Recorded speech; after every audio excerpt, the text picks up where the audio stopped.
As a kid, Chuck E. Cheese's was always a joyful place for me to go to with all the fun arcade games, tokens, pizza, and my personal favorite, the cotton candy. Although Chuck E. Cheese's brought a lot of fun childhood memories to us as kids, there was always something off about watching the animatronics perform on stage. There was an unsolved mystery that dated all the way back to the early 80s.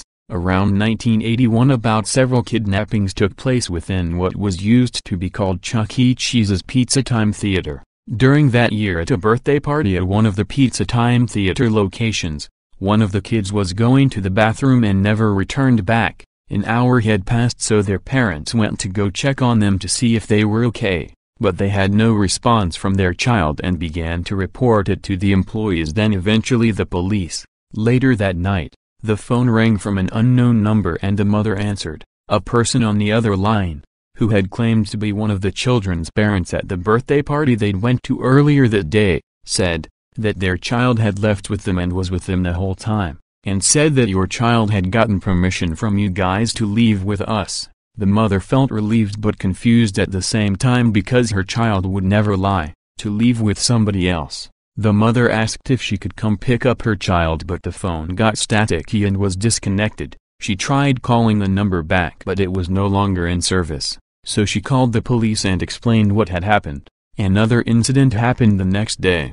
and it is claimed that 2 other kids were lured by someone or something to the back room. Another kid was watching them walk back there and decided to follow, but he couldn't find out where they'd went, so he opened the door to the back room, which was slightly cracked open, and saw terrifying, torn, and bloody animatronics with a gross smell that lingered from them. He ran back to his parents frightened and told them what he had seen. His parents thought of it as a joke at first, but the kid walked away with his palms to his face crying, "I don't want to be here anymore." The kid's parents were then concerned and asked the manager what was going on here and why their kid was upset and crying. After that, a couple of concerned and worried parents came up to the counter claiming they couldn't find any of their children. The parents that had just walked up to the counter complaining to the manager at first then knew something bad was going on in the place, so they went to go find their son, but he was nowhere to be found. While searching for their lost children, the father told the manager that his son claimed to have seen something in the back room,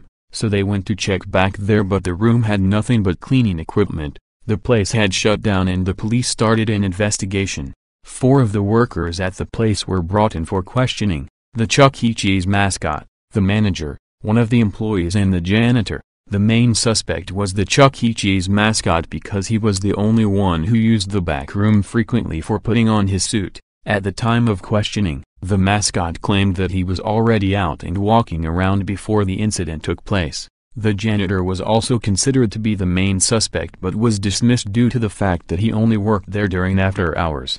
The father of the missing child claimed that the mascot guy was out and walking around at the time they were searching for his child, but the police were still wondering what had happened to the supposed animatronics that were back there, and the manager told them they weren't ever aware of animatronics or any parts being back there. Later, one of the police discovered a small hidden door that led to the back of the building in the back room.